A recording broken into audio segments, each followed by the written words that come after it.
Mustafa, thank you so much for taking the time to participate in our interview series. This particular series is going to be about Kente and culture here in Ghana. So my first question for you today is, tell me about the origin of Kente here in Ghana.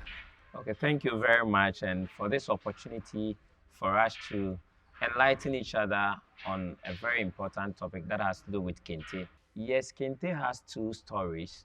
The first one has to do with two brothers, Amrayao and Kreku, who is believed that they went to the forest and they saw the spider weaving its web.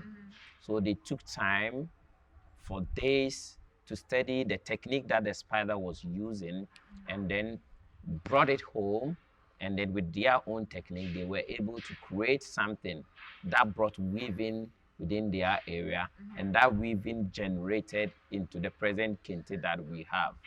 Yes, these two boys are from Bonre, which is in Kumasi, in the Ashanti region, to be precise. And there's another story of it, which states that there were 4 communities that actually went out to go and learn Kente from outside Ghana. It was said that one Asante Hene traveled to the Bono, Nkuranza area of the Bono regions of Ghana, and there he saw people weaving. And then when he saw people weaving, he became interested. And then when he came down, he was able to get people who had weaving skills. But what they were weaving was different from what was being weaved there. So because they had the weaving skills, he was able to mobilize 4 communities, one from Adaomase, one from Bonre, one from Nsuta, and then one from Asoche. These 4 communities. But unfortunately, the Nsuta and the Asoche people couldn't stay long to study. But the Bonre and Adaomase people were able to stay in northern part of Cote d'Ivoire for 14 years. Oh, wow. In that 14 years, they learned how to weave Kente, and they came down and specialized it in Salaga for another 4 years before they came down to Asante. And when they came back to Asante, they were not commercializing the Kente. They were weaving it for the Asante Hene. They were weaving it for Asante Hene. And at a point in time, those from Bonre took the weaving outside the palace, commercialized it. Because they were not allowed to commercialize it within the Asante area, they moved to the eastern region to weave. So it was during the weaving that people saw it. And you know, the eastern region is closer to the Volta region. And Volta region, they had weavers who were also weaving Kente. And they call it Kete. Yes, so the people saw it and they said, this thing looks similar to Kente. And they said, no, this is not Kete, this is Bonre Kente. And that's how the name became Bonre Kente by that story. And then since they brought it, they had a way of making it their own and then popularizing it to make them have that authority over Kente. Listening to the 2 stories, you know, before the first story that I gave you about the 2 brothers is about 200, 250 years ago. But prior to that time, it's a fact that people were weaving in Africa. During Mali Empire, which is about 500 years ago, Ghana Empire, they were weavers. So it was believed that when these empires broke down and people spread across Africa, those with the skill to weave found themselves in different places. But the material you weave it depends on the environment you find yourself. Someone in a savannah area is exposed to cotton. Yeah, different materials. Yes. Yeah. So those in the Volta region, the Evers, and in the northern region had access to cotton. So they were weaving fabrics from cotton. But those who were in the forest area, like the Asantis, didn't have access to cotton. So they were rather weaving with raffia and then palm leaves, anything that they can weave with. And they were even sometimes weaving with leaves, the normal leaves, to get something to cover themselves. Yes, with these two stories, I believe it's left to you, the viewer or the listener, to look at these two, depending on where you are coming from and what you want from these messages to choose.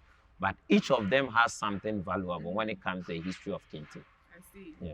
So it seems like there's a lot of contentions about the story, but you can choose. Yeah. Even so, Kente is special to Ghanaians. Very special. Why is it so special to Ghanaians? Yes. With both stories, it ends up that Kente is Ghanaian. And there's no dispute about that. You can weave whatever you have, but when it comes to Kente, it is originally Ghanaian. Because it is originally Ghanaian, it is our culture. Yes. And we can't give out our culture. Yes. Our culture identifies us. So we need to guard our culture, hold it strong, and make it ours.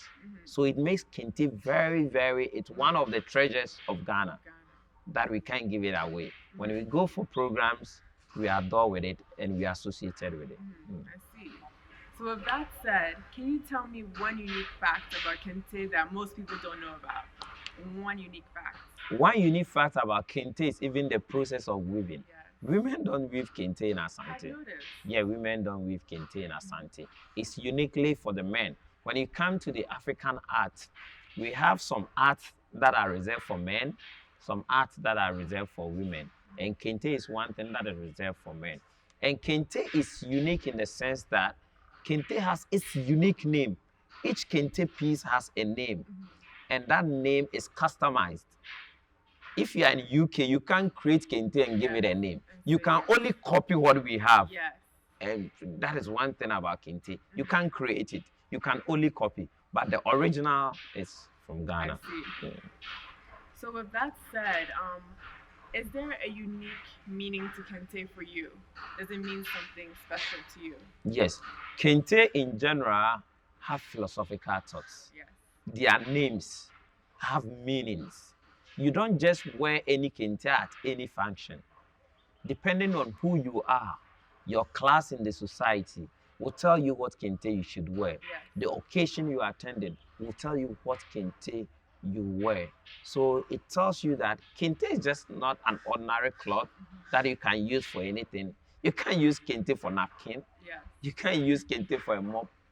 It's special. So it makes it so unique. And that uniqueness gives that speciality of Kente. So what is one thing future Ghanaians should be aware of as we utilize Kente? One thing they should understand it is their pride, and they should be very proud of it. It is the one thing that we have in Ghana in terms of art, in terms of culture, that you can only copy, you can't have it. And that is us. And the whole world accepts that. And as a Ghanaian, you should be proud of that and make use of that. Yeah. Well, thank you so much for taking the time to answer these questions about Kente.